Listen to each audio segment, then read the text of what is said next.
అస్సలాము అలైకుం రహమతుల్లాహి వబర్కాతుహు. ముస్లిం ఐక్య వేదిక రాష్ట్ర అధికార ప్రతినిధి నేను ఖలీల్ సయ్యద్. ఈరోజు ఈ వీడియో చేయడానికి ముఖ్య ఉద్దేశం, ఏదైతే వక్ఫ్ సవరణ బిల్లు రాజ్యసభలో మరియు పార్లమెంట్లో వాళ్ళు తీసుకురాబోతున్నారో, తీసుకువచ్చారు, దాన్ని మేము ముస్లిం సంఘాలు మరియు సెక్యులర్ వాదులు మాకు సంపూర్ణ మద్దతు ప్రకటిస్తున్నారు. కాబట్టి ఈ బిల్లును వ్యతిరేకిస్తూ మొదట మేము విజయవాడలో ధర్నా చౌక్ లో పిలుపునిచ్చాము. ఆడ కోవిడ్ కారణంగా కాలేదు. మరియు నెల్లూరులో నిన్నటి రోజు ఒక ర్యాలీ మరియు ప్రెస్ ద్వారా మరియు కలెక్టర్ ద్వారా మరియు మంత్రి ద్వారా మా సందేశం మేము వ్యతిరేకిస్తున్నట్టు సందేశం ఇచ్చాము. ముఖ్య ఉద్దేశం, ఎస్డిపిఐ వారు ఒక మహోత్తర కార్యక్రమం జరిపారు. Social democratic party of India వారు నంద్యాల జిల్లాలో నంద్యాల నియోజకవర్గంలో ఒక మహత్తరమైన కార్యక్రమం మొదలుపెట్టారు. కాబట్టి ప్రతి ముస్లిం సహోదరుడు మరియు సెక్యులర్ వాదులు ప్రతి ఒక్కరూ నంద్యాల రేపటి 7 గంటలకు జరిగే ఈ బహిరంగ సభలో ప్రతి ఒక్కరూ పాల్గొంటారని ఆశిస్తున్నాను.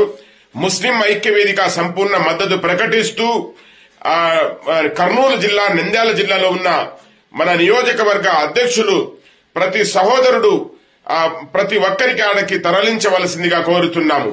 డోన్ నియోజకవర్గం గాని, శ్రీశైలం నియోజకవర్గం గాని, బనగానపల్లి నియోజకవర్గం గాని, మరియు మార్కాపురము, కడప, అనంతపురము, ఇవి పరిసర ప్రాంతాల్లో ఎక్కువ శాతం ముస్లిం సహోదరులు ఉన్నారు. కాబట్టి పులివెందల గాని, ఇవన్నీ దగ్గర పరిసర ప్రాంతాలు.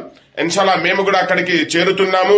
ముస్లిం ఐక్య వేదిక కోర్ కమిటీ సభ్యులు కూడా అక్కడికి చేరుతున్నాము. కాబట్టి మీరు ప్రతి ఒక్కరూ నంద్యాలలో జరిగే వక్ఫ్ సవరణ బిల్లుకు వ్యతిరేక ఒక ఉద్యమం మాదిరిగా జరుగుతున్నది. కాబట్టి ప్రతి సహోదరుడు నంద్యాల చేరవలసిందిగా కోరుకుంటున్నాను. నేను కూడా మీ అందరికీ అక్కడ కలుస్తాను తప్పకుండా ఇన్షాల్లా. నేను చూడండి, నా ఆరోగ్యం సరిగా లేదు, అయినా నేను ఇన్షాల్లా నంద్యాల సమావేశంలో నేను బహిరంగ సభలో ఇన్షాల్లా మీ అందరికీ కలుస్తాను. ప్రతి సహోదరుడు తరలించవలసిందిగా, ఈ ఉద్యమం ఇక ఆగదు ఇన్షాల్లా. పెద్ద ఉద్యమం, ఈ పెద్ద ఉద్యమంలా తీర్చిదిద్దుకునే సమయం ఆసన్నమైంది. ఎందుకంటే ముఖ్యమంత్రి చంద్రబాబు నాయుడు గారి చేతిలోనే అది ఒక విష్ణు చక్రం మాదిరిగా ఒక ఓటు ఉంది. కాబట్టి పార్లమెంట్ లో ఆయన దీన్ని రక్షిస్తారని పూర్తి నమ్మకంతో ఈ ఉద్యమం చేస్తున్నాము. కాబట్టి ఈ ఉద్యమానికి ముస్లిం సహోదరులు మరియు సెక్యులర్ వాదులు సంపూర్ణ మద్దతు ప్రకటించి నంద్యాలలో జరిగే SDPI social democratic party of వారు తలపెట్టిన ఈ ఒక బహిరంగ సభను విజయవంతం చేయవలసిందిగా కోరుకుంటున్నాను. అస్సలాము అలైకుం రహమతుల్లాహి వబర్కాతుహు.